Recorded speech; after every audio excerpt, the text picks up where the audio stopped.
Welcome back, everyone. This is Dave from Corn Productions here to talk about The X-Files, Season 1, Episode 22, titled Born Again.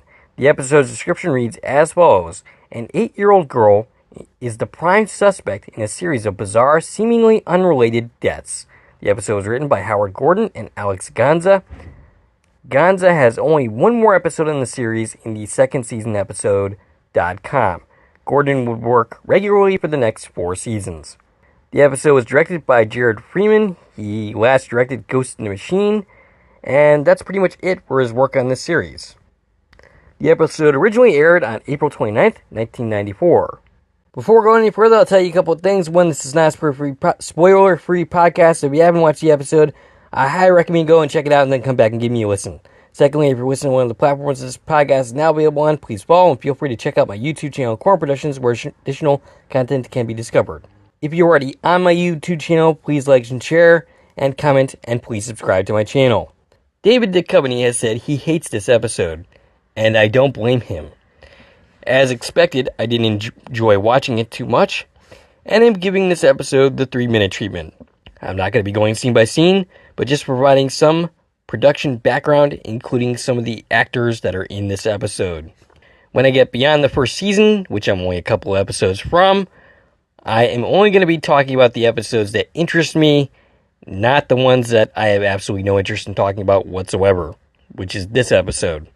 With only a few exceptions, if I see Alex Ganza's name on the episode, odds are I'm not in for a good time. And this episode was not one of those exceptions. The exceptions are way past us at this point.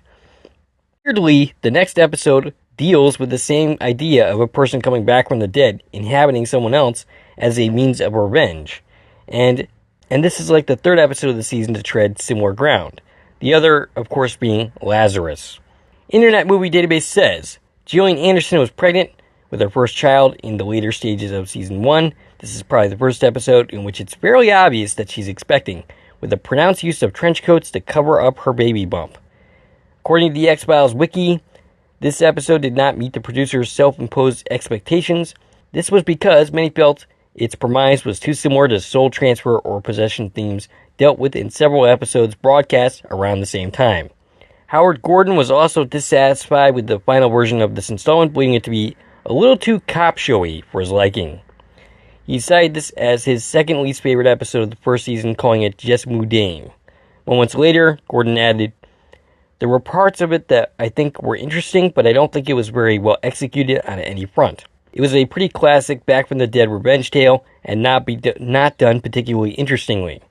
However, Gordon describes Mulder's narration herein as interesting and remarked, I think that if the episode has anything that recommends it, it's the first time we've heard Mulder's voice talking to the audience, and I think that was actually successful.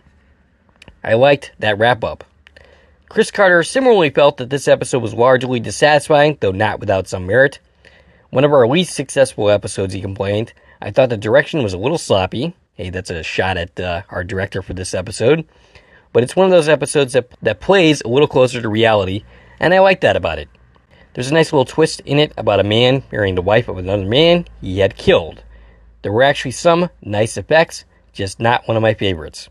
Casting notes. Brian Markinson makes his first of 2 appearances in this series, the second in the much better 5th season episode titled Fully A Do. 170 credits for him, including a regular on Continuum, which I brought up before, that also included William B. Davis from this series. He was in the Angels in America miniseries that aired on HBO, and an episode of Star Trek Voyager as the ill-fated crewman Durst. Mimi Lieber has 66 credits, including the Ghost in the Machine, the movie, not the episode, and 2 episodes of Sequest, as well as an episode of The Sopranos. Detective Sharon Lazard was played by Maggie Wheeler. She and Duchovny dated and have the same birthday, though he is a year older. She has 75 credits, including the 2019 Addams Family movie, 12 episodes of Archer, and 2 episodes of Doogie Howser. Judy Bishop is played by Dae Young, 115 credits for her, most recently in Ant-Man and the Wasp: Quantumania, which was a poorly regarded film, to put it mildly. She was in a Star Trek TNG episode, an episode of Enterprise, and Star Trek Deep Space Nine as a love interest for Odo. The little girl was played by Andrea Libman, who would go on to have 209 credits.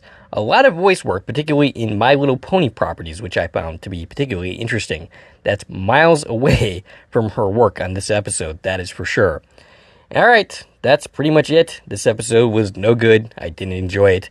I would not recommend it. That would be all that I have for you for this video. The next time we meet, we'll be to talk about Roland, which covers similar ground, but I barely talked about it in this video, so we'll get to see. We'll probably talk a little bit more about that very subject in the next episode. If you like this video and want to support the channel, there are number of ways to do so. You can follow me on Twitter at Core Productions. You can join one of my Core Productions Facebook pages. You can buy something from the Core Productions store on Zazzle. You can buy me a copy. You can join the Corman Productions membership for 99 cents a month. And you can like, share, and comment on this video, as well as subscribing to my channel. This is Dave from Corman Productions, signing off.